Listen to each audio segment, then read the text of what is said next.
السلام علیکم ورحمۃ اللہ وبرکاتہ نحمدہ ونصلی علی رسولہ الکریم اما بعد فاعوذ باللہ من الشیطان الرجیم بسم اللہ الرحمن الرحیم الصلاۃ والسلام علیک یا رسول اللہ وعلی آلک واصحابک یا حبیب اللہ۔ رمضان المبارک کا محترم مہینہ بالکل سامنے ہے۔ چند دنوں کے بعد پوری دنیا میں رحمتوں برکتوں کا خزانہ لٹانے کے لیے یہ ماہ سیام تشریف لا رہا ہے۔ دنیا اسلام اس مہینے کی فضیلت حاصل کرنے کے لیے ہمہ منتظر ہے۔ اسی مقدس مہینے میں قرآن شریف کا نزول بھی ہوا، وہ قرآن مجید جو اللہ عز و جل کی آخری کتاب ہے، جو نبی رحمت صلی اللہ علیہ وسلم پر نازل فرمایا گیا تاکہ رحمت دو عالم نور مجسم صلی اللہ تعالی علیہ وسلم اللہ تعالیٰ کے بندوں تک اسے پہنچا دیں اور اس کتاب کی عظمت، اس کی شان، اس کے فرمودات کو قولی اور عملی طور پر بتا دیں۔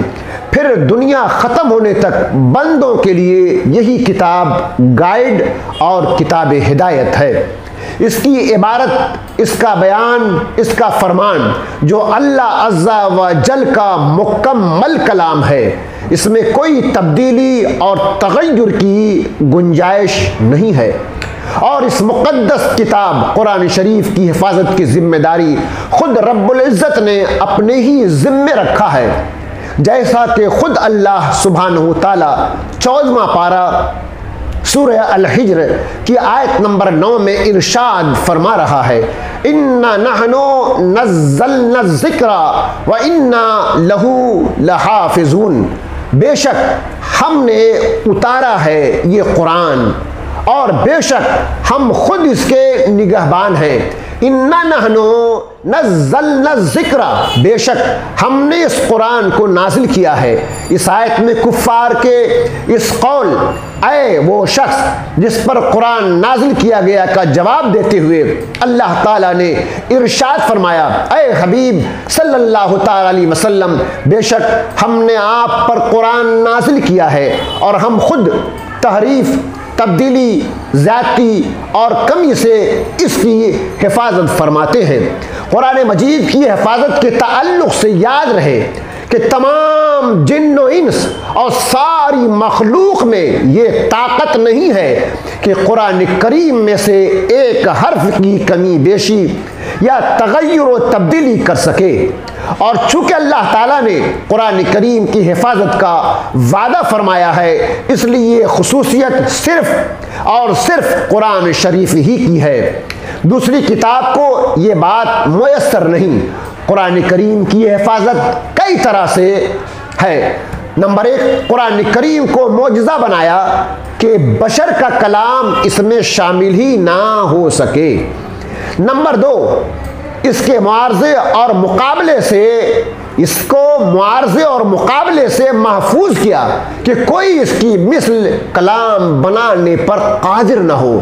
نمبر 3، ساری مخلوق کو اسے معدوم کرنے سے عاجز کر دیا کہ کفار شدید عداوت کے باوجود اس مقدس کتاب کو معدوم کرنے سے عاجز ہیں۔ تاریخ شاہد ہے کہ اگر کسی نے قرآن کے نور کو بجھانے، اس میں کمی زیادتی، تحریف و تبدیلی کرنے یا اس کے حروف میں شک و شبہات ڈالنے کی کوشش کی بھی تو وہ کامیاب نہ ہو سکا۔ قرامطہ کے ملحد اور گمراہ لوگ سینکڑوں سال تک اپنے تمام مکر، دھوکے اور قوتیں صرف کرنے کے باوجود قرآن کے نور کو تھوڑا سا بھی بجھانے پر قادر نہ ہو سکے، اس کے کلام میں ذرا بھی تبدیلی نہ کر سکے، اس کے حروف میں سے کسی ایک حرف کے بارے میں مسلمانوں کو شک و شبہ میں نہ ڈال سکے۔ اسی طرح قرآن مجید کے زمانے نزول سے لے کر آج تک ہر زمانے میں اہل بیان، علم لسان، ماہرین، ائمہ بلاغت، کلام کے شاہ سوار اور کامل اساتذہ موجود رہے۔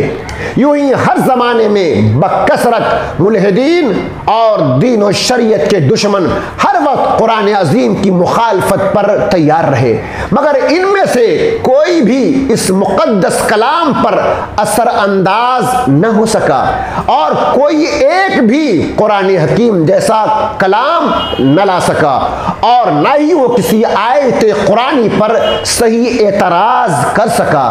یہاں پر قرآن مجید کی حفاظت سے متعلق ایک حکایت پیش کر رہا ہوں، بغور سنیے۔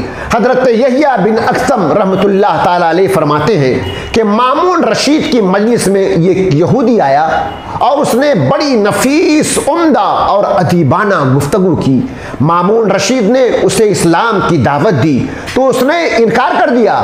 جب 1 سال بعد دوبارہ آیا تو مسلمان ہو چکا تھا، اور اس نے فقہ کے موضوع پر بہت ہی شاندار، عظیم الشان کلام کیا۔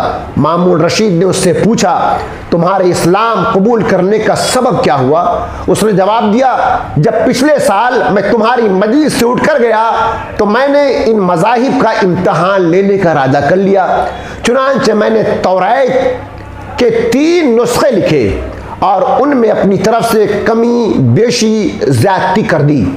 اس کے بعد میں یہودیوں کے معبد میں، عبادت خانے میں گیا تو انہوں نے مجھ سے وہ 3 نسخے خرید لیے۔ پھر میں نے انجیل کے 3 نسخے لکھے اور ان میں اپنی طرف سے کمی بیشی زیادتی کر دی۔